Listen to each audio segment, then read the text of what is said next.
Pessoal, nesse vídeo a gente vai falar sobre a dor muscular tardia depois do treino. Se essa dor muscular tardia é um bom sinal para a hipertrofia, se é uma coisa positiva que a gente deve buscar. Então, como que funciona tudo isso? Vamos entender melhor, tá? Então, primeira coisa antes de mais nada, essa dor muscular tardia que a gente tem depois de realizar um treino de musculação, por que que ela acontece principalmente? Por causa de um fator que é o dano muscular, tá? A gente chama de dano muscular. Então, olha só, a gente vai ter lá, né, a célula muscular. A gente vai ter ali a célula muscular, né? Vai ter os núcleos lá e tal. E aí, quando a gente realiza um treino intenso, coloca um estímulo nesse músculo com carga e tudo mais, né? Não precisa ser necessariamente com carga, se você faz um estímulo aeróbico também, você também tem o dano muscular, né? Eis aí um dos motivos que a gente vai começar a entender que ele não é essencial para a hipertrofia, né? Que ele não gera diretamente hipertrofia. Se o dano muscular fosse o principal responsável por gerar hipertrofia, a gente também teria hipertrofia bem significativamente se realizasse um treinamento aeróbico, uma corrida, por exemplo. E a gente sabe que isso não acontece, porque uma corrida ela também gera dano muscular, né? Se ela for muito intensa, ela também vai gerar isso aqui. Porque olha só, você foi lá, exigiu bastante do músculo, o que que acontece? Você fragiliza a membrana celular, né? Você gera uma certa fragilidade na membrana celular dessa célula muscular, e aí, isso gera um dano muscular e um dos indicativos que teve dano muscular, um marcador laboratorial, né, é o tal do CPK, né, que tanto se fala. Ah, vou medir o CPK para ver se o meu treino foi bom, né?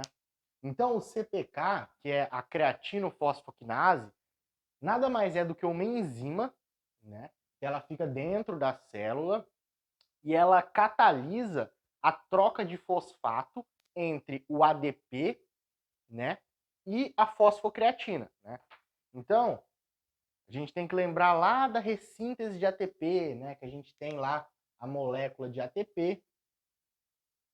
A gente tem a molécula de ATP e aí a gente quebra essa molécula de ATP, né?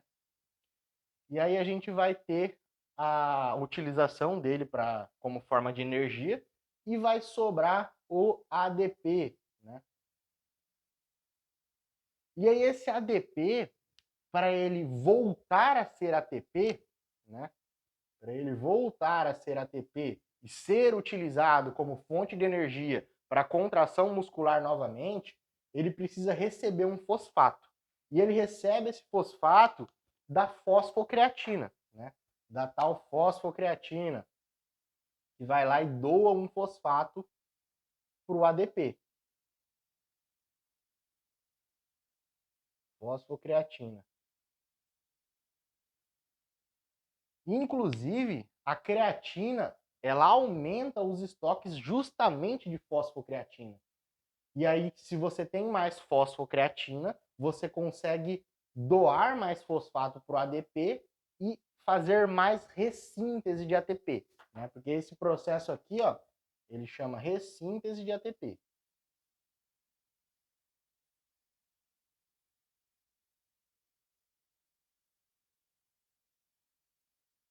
Certo? Então, a creatina aumenta justamente os estoques disso aqui, de fosfocreatina, e aí você aumenta a eficiência da ressíntese de ATP, tá certo? Por isso que a creatina aumenta a força, aumenta a performance no treino, principalmente por conta disso, tá? E aí essa enzima CPK, ela faz o quê? Ela vai justamente acelerar essa reação aqui de troca do fosfato entre o ADP e a fosfocreatina, tá? Então, a gente vai ter aqui essa troca, né, de fosfato entre o ADP e a fosfocreatina, e a enzima que acelera, que catalisa essa reação é justamente a creatinofosfoquinase, a CPK, né?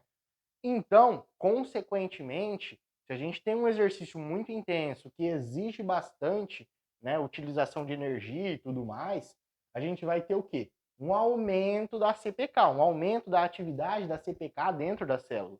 Então, ela vai ficar aumentada dentro da célula. E aí, beleza, a gente tem aumento de CPK dentro da célula, e aí a gente gera o tal do dano muscular. A gente vai lá e gera o tal do dano muscular. Que ele vai fazer o quê? Ele vai fragilizar a membrana plasmática da célula, né? Fragilizou a membrana plasmática da célula muscular, você tem o extravasamento de substâncias de dentro da célula para o sangue, né? Então a CPK que estava aumentada dentro da célula, ela vai extravasar um pouco para o sangue. Então, consequentemente, a gente tem um aumento dos níveis de CPK no sangue. Por isso que quando a gente mede a CPK no sangue, é um indicativo, né, se ela estiver alta, é um indicativo que está tendo dano muscular, tá? Então, por isso que muito se associa, né, a CPK com a questão da hipertrofia, mas na verdade ela está associada com o dano muscular. E a gente vai entender agora que o dano muscular ele não é necessariamente o que gera a hipertrofia em si, né? Ele é mais uma consequência do treinamento, tá? Do que uma causa da hipertrofia. Então, olha só, a gente tem bem estabelecido na literatura científica que o principal fator responsável por gerar a hipertrofia é uma coisa chamada tensão mecânica, tá?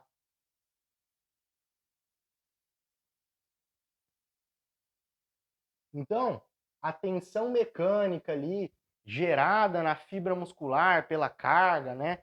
Pelo trabalho que você está realizando no treino, isso é o principal fator que vai gerar a hipertrofia. É o que a gente tem mais bem estabelecido na literatura com evidências científicas fortes, tá? Em segundo lugar, a gente vai ter aí o tal do estresse metabólico, tá? Estresse metabólico,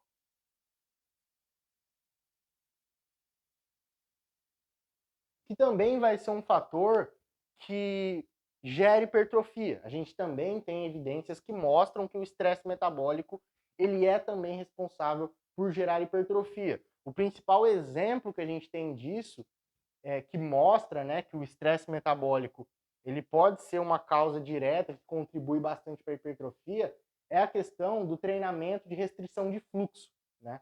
Em que você restringe o fluxo nos membros, né? Você amarra aqui um garrote, né?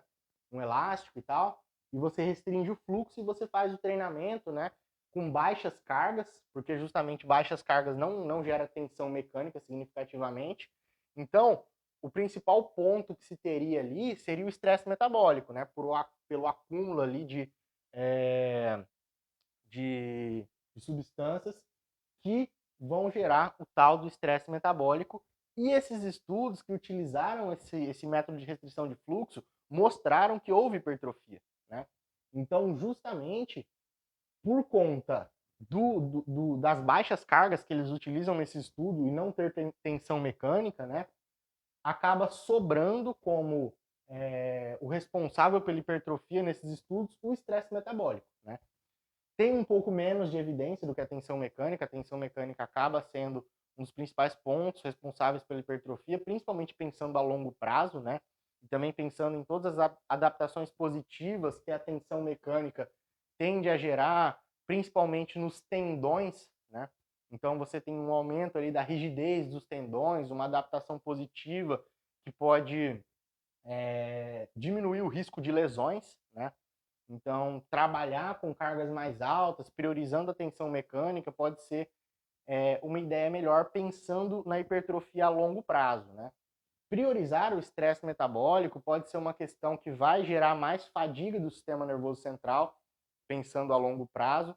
Pode ser uma alternativa mais válida para indivíduos que têm alguma limitação, que têm alguma lesão, que não permita o trabalho com cargas mais altas, algo nesse sentido, né? Ou mesmo uma segunda alternativa ali no treino, para você meio que oscilar os estímulos, né? e ter também os benefícios do estresse metabólico, tá certo? Então, esses são os principais pontos aqui responsáveis por gerar a hipertrofia, né? E aí a gente tem o tal do dano muscular, né? O dano muscular, a gente não tem boas evidências que mostrem que ele está diretamente relacionado com a hipertrofia, que ele é responsável por gerar a hipertrofia, né? Como eu falei, se o dano muscular gerasse hipertrofia, a gente também teria hipertrofia em treinos aeróbicos, né? Que também geram dano muscular. Então, olha só, a gente percebe que a tensão mecânica, a gente precisa da carga, né? A gente precisa do treinamento resistido, resistindo contra uma carga, né? Para se ter a tensão mecânica, e é justamente nesses treinos que a gente observa a verdadeira hipertrofia de forma mais significativa, né? Então, treinos que geram apenas dano muscular, que não tem tensão mecânica, que é o caso do aeróbico, né? Não gera hipertrofia de forma significativa, tá? Você até pode ter um certo estresse metabólico, a depender do treino, que pode gerar uma certa hipertrofiazinha ali, né? Mas não vai ser nada tão significativo, tá? Então, o dano muscular, ele acaba sendo mais uma consequência, né? Ele acaba sendo mais uma consequência do treino,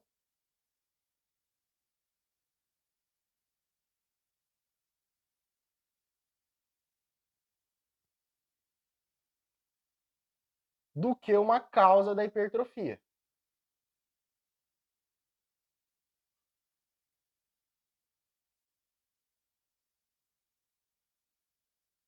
Tá certo? Então, a gente consegue ver que você ter dor muscular tardia, né, que é um indicativo de dano muscular, é uma coisa que é uma consequência do treino, né? É meio que inevitável. Então, para você gerar tensão mecânica, para você gerar os fatores que realmente vão te dar a hipertrofia, você precisa passar pelo dano muscular, né? Então é como se fosse um caminho, né? Você vai ter o treino, você vai ter o treino, e aí você precisa chegar, né, no estímulo com tensão mecânica, você precisa dar o estímulo com tensão mecânica, por exemplo, né, para você aumentar a quantidade de trabalho que você está exigindo da fibra muscular, que é isso o principal responsável por gerar hipertrofia, né? É o aumento do trabalho que você está exigindo do músculo, né?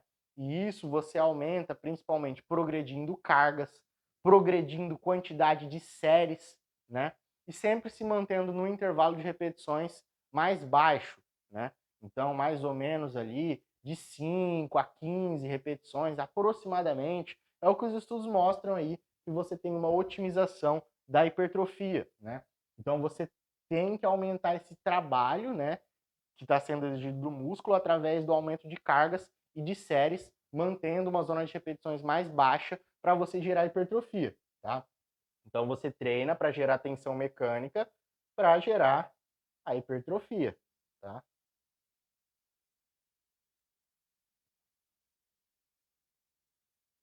E aí é o seguinte, para você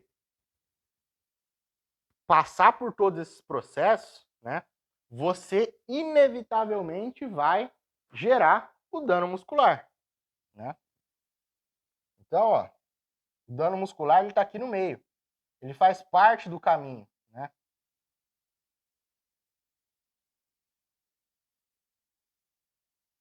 O dano muscular faz parte do caminho para você chegar na hipertrofia, né? Porque o estímulo que você dá, né, com a intenção de gerar hipertrofia, gera o dano muscular. Mas não é o dano muscular que está gerando hipertrofia.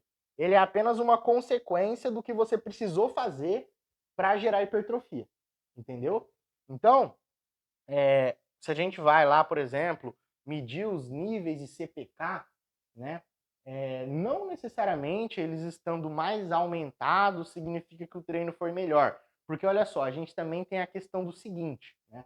tem um estudo muito interessante com a participação do grande pesquisador Stuart Phillips, né? Felipe Damas também, que são grandes pesquisadores nessa área de hipertrofia e tudo mais. Eles realizaram um estudo que mostrou que a hipertrofia, né, o crescimento da fibra muscular mesmo, vai acontecer quando você tem a atenuação desse dano muscular depois de várias sessões de treinamento, né? Então, olha só, você vai ter ali... Deixa eu apagar alguma coisa aqui. Apagar isso aqui. Então, você vai ter ali as sessões iniciais de treino, né? Então, vamos supor ali, treino 1, treino 2, treino 3, 4, 5, 6, né? Vamos supor aí que são sessões de treinamento, né? E aqui, ó, é o dano muscular.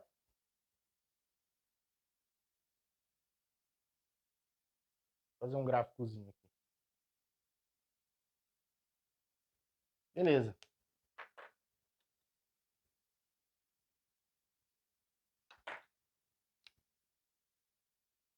Vou fazer um gráfico. Então, ó, na primeira sessão de treino, se você pega um indivíduo iniciante, né? Ou então, se você pega um indivíduo e submete ele a um estímulo novo, que ele não está acostumado, por exemplo, você aumenta bastante a quantidade de séries que ele está fazendo, né? Aumenta bem o trabalho que está sendo exigido do músculo, né? Se você faz isso, você vai gerar um dano muscular bem significativo, né? Então, realmente você vai ter bastante dano muscular, a CPK vai explodir, vai lá para cima, né? E aí, ó, ao longo das próximas sessões, você vai tendo uma adaptação, né? Você vai se adaptando àquele novo estímulo e o dano muscular ele vai se reduzindo, né?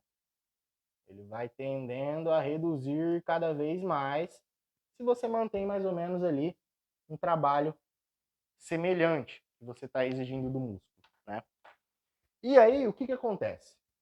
Nessas primeiras sessões de treino aqui, por conta do dano muscular estar excessivo ainda, você acaba direcionando mais a síntese proteica para a reparação do dano muscular e menos para a hipertrofia propriamente dita das fibras musculares, né? Então você está tendo muito dano muscular, você direciona a síntese proteica, né, para reparação desse dano. Então, olha só, se a gente for ter aqui, ó, o dano muscular, ele está em verde, né? O dano muscular está em verde, a hipertrofia está em azul. Hipertrofia. Beleza. Dano muscular em verde, hipertrofia em azul. E aí, ó, a hipertrofia vai fazer o contrário. Ela vai começar mais baixa e vai aumentando conforme a gente reduz o dano muscular, tá? Então, conforme você vai, o corpo vai se adaptando e reduzindo o dano muscular que está sendo gerado, você tem mais sobra, né, da síntese proteica para a hipertrofia das fibras musculares propriamente dita e menos para a reparação do dano muscular, tá? Então, quanto mais você atenua o dano muscular ao longo das sessões, mais sobra síntese proteica para você ter hipertrofia, tá? Então, por isso que ao longo das sessões de treino, você começa a ter uma diminuição dessa dor muscular tardia.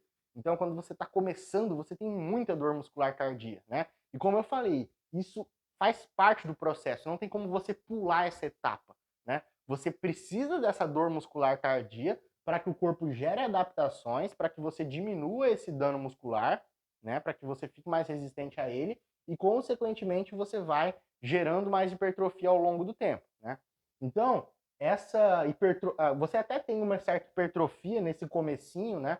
Você observa que você fica mais inchadinho e tal, fica um pouco, né, no início aqui, mas isso acontece principalmente por conta do edema celular, né, do inchaço da célula, que acontece por conta do dano muscular justamente, né? Então isso não é hipertrofia da fibra muscular propriamente dita. Essa hipertrofia que você tem nas primeiras semanas de treino é mais por conta do inchaço mesmo ali da célula muscular, né? E aí quando você atenua esse dano muscular, você tem o crescimento da fibra muscular, a construção, né, de mais fibras musculares ali, que é a hipertrofia que a gente realmente quer, né? A hipertrofia miofibrilar, tá? O crescimento mesmo da fibra muscular, tá certo? Então, fica fácil de entender que essa dor muscular tardia, ela é um caminho, né? Resumindo tudo que a gente falou aqui agora, ela é um caminho para você chegar na hipertrofia. Então não tem como você pular ela, né? Você tem que passar por ela, só que não é ela que você tem que buscar, né? É isso que tem que ficar claro. Não é dor muscular tardia que você tem que ficar buscando todo o treino, né? Para você ter dor muscular tardia sempre, sempre, sempre, você precisaria estar sempre aumentando muito a quantidade de trabalho além da sua capacidade de recuperação, né? E aí, se você vai aumentando muito o trabalho ao longo das sessões de treino, além da sua capacidade de recuperação, você não permite essa adaptação do corpo, né? De forma a gerar hipertrofia, e você vai estar sempre com o dano muscular mais alto e com a hipertrofia mais minimizada, né? Você vai ter menos resultados. Então, justamente, por isso que é importante você ter um aumento mais gradual ali da sua progressão de trabalho de treino, né? Por isso que eu falo que é interessante você priorizar sempre o aumento do trabalho de treino através do aumento das cargas, né? Porque você não vai conseguir aumentar as cargas de forma tão significativa de um treino para o outro, né? Você consegue mensurar isso melhor, você vai de acordo com a sua força, né? Se aumenta 1 quilinho de cada lado, 2 quilinhos de cada lado, já é uma progressão, já é um aumento, né?